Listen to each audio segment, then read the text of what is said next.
Fields is going to look to continue a recent trend of young quarterbacks improving significantly after their team added a number one wide receiver, which the Bears did with DJ Moore. Last season, Tua Tagovailoa and Jalen Hurts jumped into the top 5 of the NFL in QBR after the Dolphins added Tyreek Hill. The Eagles acquired A.J. Brown. Following the Bills' acquisition of Stephon Diggs back in 2020, Josh Allen posted the third best QBR in the NFL after ranking 24th in the previous season. It makes sense. Give him a big weapon. It's going to work out. All right. So, Bill, we start with you. What are your expectations for this Fields and Moore duo?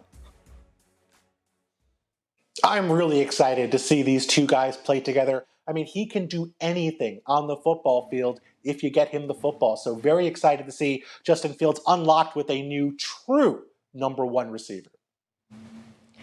Yeah, it's that versatility that makes me so excited about DJ Moore in this offense. This DJ Moore guy, he's pretty good on short stuff. Yeah, that screen was actually a little bit off target, but it didn't matter. And I'm excited to see how much he helps Fields with his skill set.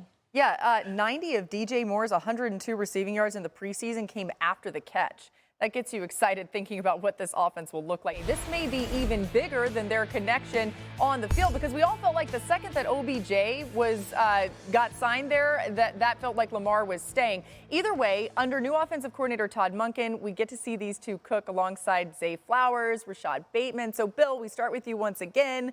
What are your expectations for Lamar and OBJ together?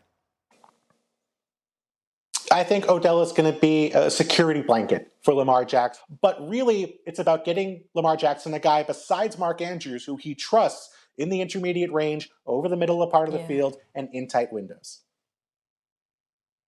What I love about that point about OBJ flourishing in the middle of the field is because the Ravens' rushing attack is so hard to stop, because defenses, second-level defenders, are so concerned about Lamar Jackson carrying the football or giving it to one of the Ravens' several good backs.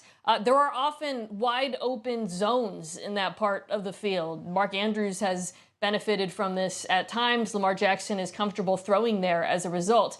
And if defenses decide to put a bunch of bodies there, we've seen that approach sometimes, well, then you got Zay Flowers on the outside now. So I really love this pairing. I love OBJ's skill set. I love that he can flourish where Lamar already likes to throw. Yeah, there have been some who were like, oh, the Ravens are just going to be throwing it all over the place. Having spent a ton of time watching Todd Monken in college, he's still going to want to run the football as their offensive coordinator. Oh, yeah. So once again, as the Ravens have been known for, I think the run game will be strong. And Jimmy G so familiar with Josh McDaniels' offense from his time at the Patriots, and Devonte Adams, still one of the best wideouts in the game. So, Mina, what does this look like for the Raiders?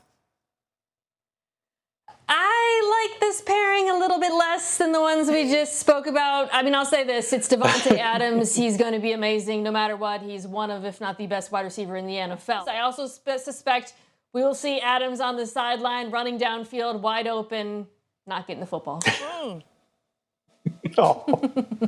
Yeah, I can see that happening, Mina. That's you can paint that on the Etch-a-Sketch already if you want to before it even happens. I am concerned about maybe the Raiders not getting the most out of Devonte Adams relative to what we know he does really well, which is he's such a great improviser. Of course, they had that connection from college. Jimmy Garoppolo and Devonte Adams are starting fresh, and Garoppolo didn't even have minicamp to work with Devonte Adams. So still, really, that could be a situation where it's a work in progress. And we can see Devonte Adams frustrated in all kinds of ways. We don't have to be limiting it to downfield throws. He'll be frustrated in multiple situations for the Raiders in 2023. Mina already Etch-a-Sketched that while we were just talking. She's that good. You hope Michael Thomas is healthy, right? That's always the caveat everyone should throw out there. Still should be a really fun duo. It's an NFC South. It feels like it's anyone's to win. So, Mina, what do you think about Carr and Thomas, that duo?